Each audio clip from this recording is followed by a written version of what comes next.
Hello students, आज मैं आपको बताऊंगा the general entry of the prepaid expense. जहां पे बहुत बच्चे कंफ्यूज होते हैं, तो आज ये कंफ्यूजन हमेशा के लिए मैं क्लियर कर देता हूं। ये प्रीपेड एक्सपेंस होते क्या है? जब मैं कोई पहले से ही कोई खर्चा पे कर देता हूं तो उसको मैं प्रीपेड एक्सपेंस बोलता हूं। सपोज करो कि मैं जिस रूम में मैं बिजनेस करता हूं, इसका रेंटल लेट सपोज 2000 रुपए मंथली है। तो महीने का रेंटल कितना? 2000। साल का रेंटल 24,000। अब एक बात बताओ, हर महीने कौन लैंडलॉर्ड को पे करे? तो मैंने क्या किया, अगले 3 साल का जो पेमेंट है ना, एक साथ कर दिया। आज पैसे थे, मैंने कहा लैंडलॉर्ड जी ये 3 साल का पेमेंट आज ही ले लो, हर महीने कौन पे करेगा? तो इसका मतलब है कि मैंने टोटल 3 इयर्स का पेमेंट किया। बट एक बात बताओ, एक्रूअल कंसेप्ट बोलता है कि आपको इसी साल वो खर्चे दिखाने हैं जो आपने इस साल किए। तो इस साल मैं 3 साल के खर्चे नहीं दिखा सकता। मैंने जरूर 3 साल का कैश पे किया है, पर मैं इस साल अपना 1 साल का खर्चा दिखाऊंगा। पर सर आपने पेमेंट तो 3 साल का किया है, कोई प्रॉब्लम नहीं है। इस साल मैं 1 साल का खर्चा दिखाऊंगा और बाकी जो 2 साल का जो मैंने एडवांस दिया है ना, उसको मैं क्या करूंगा, उसको मैं प्रीपेड मानूंगा। क्या मानूंगा? प्रीपेड एक्सपेंस मानूंगा। मतलब अगर सपोज करो मेरा महीने का जो मेरा साल का जो रेंट है वो 24,000 रुपए है, ईयरली है, और मैंने 3 साल का एक साथ पे कर दिया। तो 24,000 इंटू 3 इज इक्वल टू 72,000 मैंने पे कर दिया। तो ये जो 72,000 जो मैंने पे किया 3 साल का, भाई मैं 3 साल का एक साथ पे कर दिया, उसको मैं 3 में डिवाइड करूंगा, उसको मैं 2 में डिवाइड करूंगा। एक तो जो मैं इस साल का और एक जो मेरा एडवांस होगा, और जो इस साल का होगा उसको मैं एक्सपेंस मानूंगा, क्योंकि इस साल तो मैंने सिर्फ 1 साल ही इस प्रॉपर्टी को यूज किया है। और एक्रूअल कंसेप्ट बोलता है 1 साल का, जो आप जिस साल यूज कर रहे हो उस साल का खर्चा आप दिखाओगे। तो मेरा इस साल का खर्चा 24,000 है, और बाकी का जो 48,000 रुपीज है ना, 2 साल का जो खर्चा, भाई 24,000 इंटू 2, इसको मैं अब दिखाऊंगा प्रीपेड दिखाऊंगा। मतलब मैंने पहले से ही पे कर दिया। तो सर ये एसेट होगा, लायबिलिटी होगा? अरे एसेट होगा। क्यों एसेट होगा? क्योंकि यार एक बात बताओ, मैंने जो लैंडलॉर्ड को पैसे पे कर दिए अगले 2 साल के, आज ही पे कर दिए, तो ये मेरा एसेट हुआ ना। सर एसेट कैसे होगा? खर्चा हुआ ना। खर्चा तो मैंने 24,000 इस साल का किया, खर्चा मेरा क्या है? 24,000 है। बाकी का जो 2 साल का जो मैंने एडवांस पे किया ना, वो मेरा खर्चा अभी हुआ नहीं है, होने वाला है। तो फिर वो क्या, उसको अकाउंटिंग में क्या ट्रीट करेंगे? प्रीपेड एसेट ट्रीट करेंगे। मतलब मुझे लैंडलॉर्ड से अगले 2 साल प्रॉपर्टी यूज करने का हक है, मुझे उसकी प्रॉपर्टी यूज कर सकता हूं, तो वो मेरा एसेट है। एसेट क्या होता है? जो मेरी प्रॉपर्टी होती है, या जो मुझे पैसा मिलने वाला या सर्विस मिलने वाली है, तो अगले 2 साल तक मैं इस घर को यूज कर सकता हूं, क्योंकि मैंने उसके लिए पैसा पे किया है। तो वो मेरा एक एसेट बन गया, और उस एसेट का मैं नाम दूंगा प्रीपेड। तो जहां पे मैं एक्सपेंस के आगे या पीछे प्रीपेड लगा देता हूं, या अनपेड लगा देता हूं, या एडवांस लगा देता हूं, तो वो एक एसेट या लायबिलिटी अकाउंट बन जाता है। तो ध्यान रखो, प्रीपेड एक्सपेंस की अकाउंटिंग कैसे करेंगे, अभी आपको एग्जांपल बताता हूं। देखो चलो मैं आपको ना एग्जांपल के थ्रू बताता हूं। मैंने रेंट पे किया 37,000 इन कैश इस साल। एक मैंने क्या किया, 1 अप्रैल को 2022 को मैंने कहा यार रेंट पे कर दो यार, पूरे महीने का रेंट, पूरे साल का रेंट है। तो मैंने ना रेंट पे कर दिया। मैंने कितना रेंट पे किया? सर मैंने रेंट जो पे किया, मैंने एक्सपेंस दिखा दिया 37,000। कितने का दिखा दिया? 37,000। और मैंने कैश में पे कर दिया। रेंट मेरा एक्सपेंस है, और जब जब एक्सपेंस होता है तो वो डेबिट होता है, और कैश मेरा एसेट है, जब जब मेरा एसेट कम होता है तो वो क्रेडिट होता है। हाँ सर, तो मेरी एंट्री क्या हुई? जैसी मैंने रेंट पे किया, तो मैंने एंट्री की रेंट अकाउंट डेबिट। मैंने रेंट पे किया और मैंने कैश पे कर दिया, तो मैंने 37,000, कितने का? 37,000। कोई डाउट है इसके अंदर? नहीं सर। मतलब मैंने रेंट पे किया 37,000, कैश पे किया और कैश में पे कर दिया, एंट्री हो गई। ओके, ये तो मैंने एंट्री कब की? ये मैंने एंट्री की 1 अप्रैल 2022 को एंट्री की। अच्छा, अब हुआ क्या? उसके बाद मुझे मालूम चला 31 मार्च को मालूम चला, अरे बाप रे, 1,000 रुपए का रेंट जो 37,000 में से है ना, वो तो अगले साल का है। हैं, मैंने तो इस साल खर्चा 37 दिखा दिया। वो बोल रहा है 37 में से 1000 का जो खर्चा आउट ऑफ रेंट पेड 1000 तो अगले साल का है। तो भैया मेरा कॉस्ट कंसेप्ट बोलता है अकाउंट के प्रिंसिपल में कि आप इस साल सिर्फ इसी साल के खर्चे दिखा सकते हो, अगले साल के खर्चे आज नहीं दिखा सकते। अब मेरे यहाँ पे डाउट आ गया। क्या डाउट आ गया? मेरे अकाउंटेंट ने, मेरे क्लर्क ने एंट्री पास कर चुका है 1 अप्रैल को, जब मैंने लैंडलॉर्ड को पे किया था। Rent account debit to cash मैं एंट्री कर चुका हूं। पर वो बोल रहा है आपका खर्चा 37 नहीं है, आपका जो खर्चा है वो 37 नहीं है। कितना है? आपका खर्चा 37 नहीं है। तो सर कितना है? आपका खर्चा 36 है। पर क्यों? अरे 1000 तो अगले साल का था ना, तो भाई मैंने इस साल क्यों दिखा दिया? तो एक्चुअली जो मेरा जो खर्चा है ना 37,000 का, उसको मैं 2 में डिवाइड करूंगा। इस साल मेरा 36 है और अगले साल का मैंने गलती से एडवांस रेंटल आज ही दे दिया। गलती नहीं, मैंने दे दिया, पैसे दे दिया।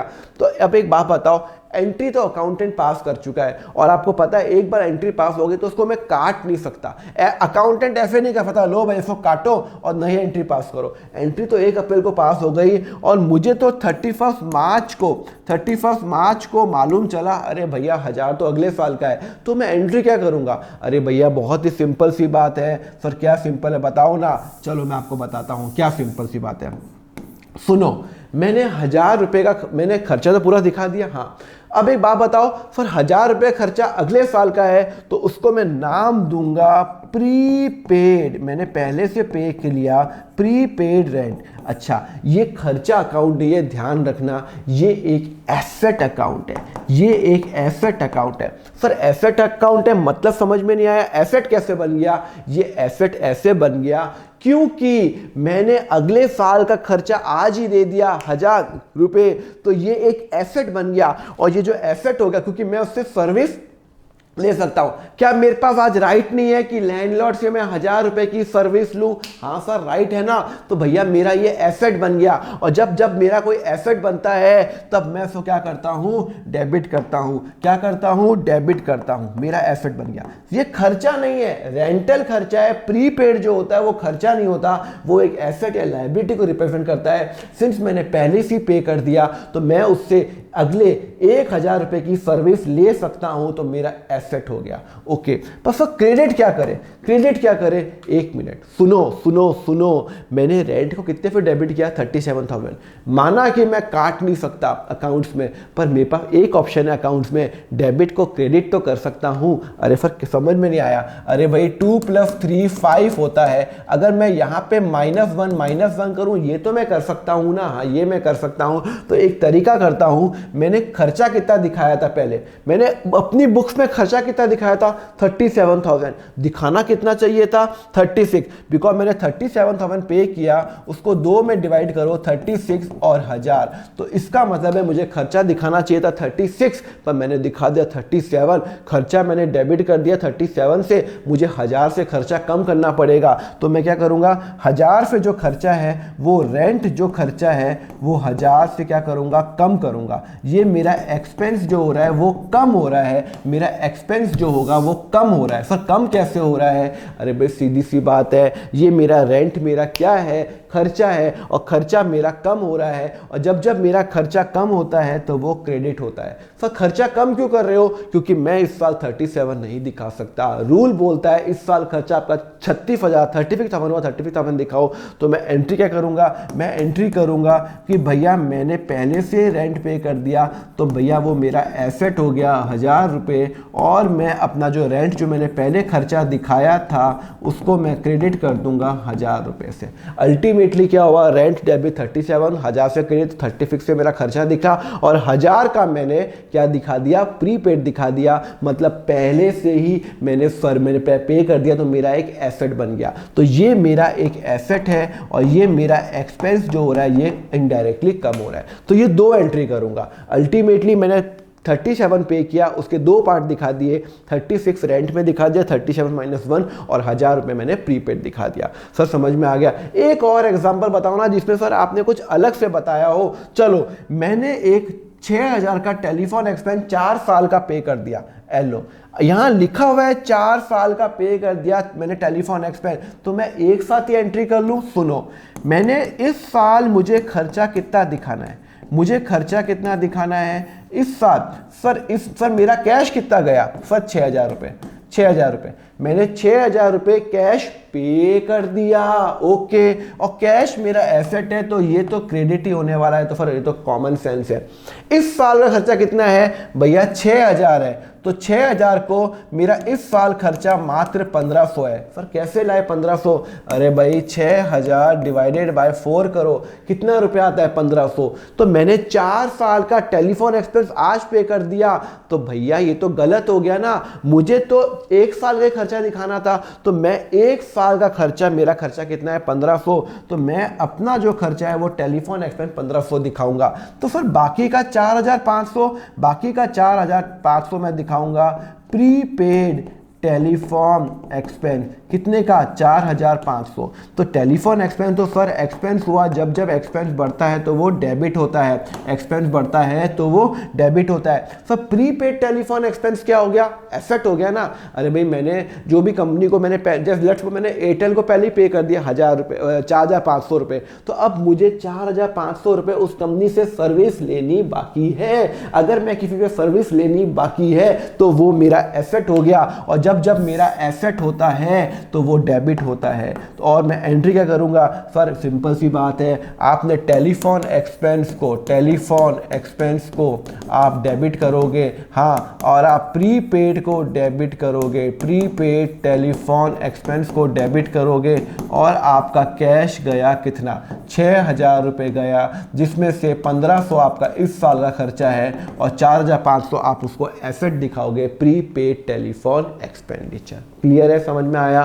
सर एक और क्वेश्चन करा दो ना प्लीज, एक और क्वेश्चन करा दो। चलो, telephone expense paid for 3 month, मैंने 3 महीने का, अब ये बताओ फटाफट, मैंने जो टेलीफोन एक्सपेंस है मैंने 3 महीने का पे किया। ओके, मेरे यहाँ से कैश कितना गया? सर 6,000 रुपये। वो बोलता है मार्च का और अप्रैल का और मई का, 3 महीने का है। इसका मतलब है 6,000 को 3 में डिवाइड करो, 2,000, 2,000 और 2,000, 3 महीने का है ना 6,000, तो 6,000 डिवाइड बाय 3, 2,000 रुपये। ओके, ये मेरा मार्च का है, ये मेरा मार्च 23 का है, ये मेरा अप्रैल 23 का है, और ये मेरा मई 23 का है। मैं अकाउंटिंग कब की कर रहा हूँ? अरे भैया मैं जो अकाउंटिंग है मैं यहाँ से 1 अप्रैल 22 से लेके 31 मार्च तक कर रहा हूँ, 31 मार्च तक कर रहा हूँ। तो यहाँ से लेके यहाँ तक कितने खर्चे हुए? सर यहाँ से लेके यहाँ तक तो सिर्फ मार्च आ रहा है, अप्रैल तो भैया इसके बाद आता है। यहाँ से लेके यहाँ तक सर मात्र मेरे 2,000 रुपये खर्चे हुए, तो मैं 2,000 रुपये मेरा खर्चा इस साल हुआ। इस साल कौन सा? फाइनेंशियल ईयर 22-23 के बीच में। तो सर अप्रैल और मई का खर्चा, अप्रैल और मई का खर्चा मैं दिखाऊंगा प्रीपेड टेलीफोन एक्सपेंस 4,000 रुपये। और ये टेलीफोन एक्सपेंस मेरा खर्चा है, जब जब खर्चा होता है तो डेबिट होता है। ये मेरा एसेट है, और जब जब एसेट बढ़ता है तो वो डेबिट होता है, और कैश मेरा क्रेडिट होगा, बिकॉज जब जब मेरा एसेट कम होता है तो वो क्रेडिट होगा। तो मैं एंट्री क्या करूँगा? सर मैं एंट्री करूँगा टेलीफोन एक्सपेंस, मेरा जो खर्चा है टेलीफोन एक्सपेंस वो है 2,000 रुपये। मैंने प्रीपेड टेलीफोन एक्सपेंस जो लगाया वो लगाया 4,000 रुपये, और भाई साहब मैंने कैश पे कर दिया 6,000 रुपये। तो ये प्रीपेड मेरा एक एसेट बन गया। क्लियर है? समझ में आया? ओके, चलो लेक्चर अच्छा लगा तो लाइक जरूर करो। आप एक लाइक करते हो यूट्यूब ज़्यादा से ज़्यादा लोगों को बताएगा, तो आपका लाइक बहुत इंपॉर्टेंट है। एंड जब सब्सक्राइब जरूर करो, बिकॉज मैं आपके लिए ऐसे ही ऑसम वीडियो लाता रहूँगा जिससे आप अकाउंट्स में कभी भी आपको प्रॉब्लम नहीं है और आपके लिए अकाउंट सुपर ईजी हो जाए। ये टेलीग्राम जो व्हाट्सएप ग्रुप ज्वाइन कर लेना, अकाउंट फाउंडर ऐप डाउनलोड कर लेना, सब्सक्राइब तो आप कर ही लोगे अगर आपको लेक्चर अच्छा लगा तो। So thank you very much, have a very nice day.